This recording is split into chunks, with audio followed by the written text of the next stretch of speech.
Самаспыр Рыскелчүнөкөч, мына сиз тууралуу маалымат каражаттары кечээден бери жазып жатышат. Рыскелдин Момбек жан сакчысы менен таксисти сабап салыптыр деп. Чындап эле ушундай окуя болдубу? Чын төбүн айтып кое аласызбы? Эми бул карандай калып да. Мен өмүрүмдө мени Кыргызстандын көпчүлүк адамдар тааныйт. Анан көрүшөт, билишет. Мен өмүрүмдө айдоочу жалдаган эмесмин, жан сакчы да жалдаган эмесмин. Жалгыз эле жүрөм, жалгыз эле машина айдап жүрөм. Анан кечээги окуя боюнча эми мен унчукпай эле коеюн дегем. Bir gün geçke çeyim güttüm. İçki işleri ministrliği ilikte bitiptir bir oşulu tarqatsınçı malumat. Men tarqat böyle koyun desem. Bol boyla geçke jurnalistler çalıvattı. Geçke çeyin ele arganda malumatlar çıkıvattı. Anan eldi dağı özünü de kıynap koydum okşayt dep anan azır emi ayçıkka turub ketет. Bir sutka güttüm. Bul okya geçe geçinde olgan. Janagı arız жазган жигит өзүн мага машинада отурганда айтты. Men отуруп келгем деди. Я Шпана Петровский dedi. Двигаясь по стопам Маке Жаллабатскага dedi. Бул баягы жаргондук тили менен сүйлөдү да. Анан мен сездим, аны билдим. Бул окуя эмнеден башталып кетти? Ош базарынан өткөндөн кийин бул менин жолумду кесип чыкты. Чукул кесип жиберди. Мен капталдап өтүп анан айттым, ай, мындай акшыңды ойлой айдасаң болот эле го десем, мени сөгүп салды. Анан мен буну машинасын сүрөткө тартсам, сен эмнеге мени тартып атасың? Терпила серпила деген бир озгалык сөздөр менен сөгүп жиберди. Мен ага да көңүл бурган жокмун. Бирок бир карасам күскүдөн артыман кууп алыптыр. Анан акшыңдап кууп келатты, мен көрүп келаттым. Бирде оңго, бирде солго, анан сол кайрылган да жок, бияка поворот берди.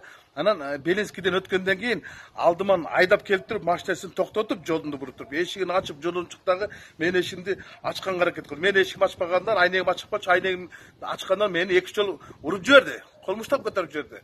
Анан ошо дегилерин баары көрдү. Артында турган машинадагы орус киши чыгып, буну алып барып машинасына салса да болбой, кайта жулунуп, агрессивдүү неме болуп, мен машинамды сүрөткө тартып, кайта кетип, анан тоголок болдудан өткөндөн кайра токтотту мени. Анан токтоп барып экөөбүз сүйлөшсөк, ушундай коркутууларды айтып, эми мындай кымбат машина айдасаң эле тигиндейсиң, мындайсың, сен эмне үчүн тартып атасың, сен мени отургузам деп ойлоп атасыңбы? Мен чыгып келгенден сага жашоо бербейм. Эми түшүндүм бул баланы. Бул чагымды бирөөлөр уюштуруп аткан, сыртта да бир эки бала турганын байкап калдым. Бирок эмне үчүн Ички иштер министрлиги ушул боюнча иликтөө боюнча атат. Мен ошол момент бул бала жигит алдыма келип тоскондо Ички иштер министри улан омокуначка чалдым. Менде сакталуу. Бир эмес 3 жол чалдым. Ал улан омокунач айтты, Рыскелчүнөкөч азыр балдар барат, машинада кетти, жөө да кетти деди. Мен Араса кентаттын жанына келдим, ал балдар менин жанымда турат, биз бири-бирибиз менен чырдашып калдык. Ички иштер министринин балдары келсин деди. Анан балдар келди дагы, ошол жерден буну алып кетти. Ким сабап салганын билбейм, эгер сабап салсам да ошол сабап салды. Бирок мен азыр видеону коем.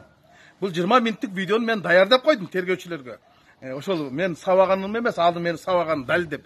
Андан башка кыскача кылып туруп 2 минуттук кылып туруп дагы даярдап койдум. Азыр ушул менин интервьюмдан кийин көрсөңүздөр болот.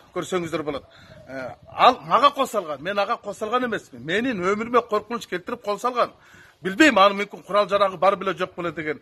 Бирок бул атайын бирөөлөр тарабынан уюштурулган чагым экенин мен сезип эле турам. Былтыр дагы шайлоонун алдында туура ушундай окуя болгон. Шайлоонун алдында кол салуу сыяктуу кылып уюштурушкан. Бул деле ошонун уландысы го деп ойлоп турам. Анткени шайлоо жайраны башталып калбадыбы. Бирок эмнегедир Ички иштер министрлиги бир суткадан бери маалыматты чыгарбай турат. Анткени тасманы тапса эле анан жоопко тартса деле болмок. Ал жерде Демирбанктын, ООНдун, Народный магазини бар, анан Кош шаар долбоорунун Белинский чүй көчөлөрүндө камерасы бар да. Ошодон деле алса, аны мага кол салганы далилден тастыкталып турат да.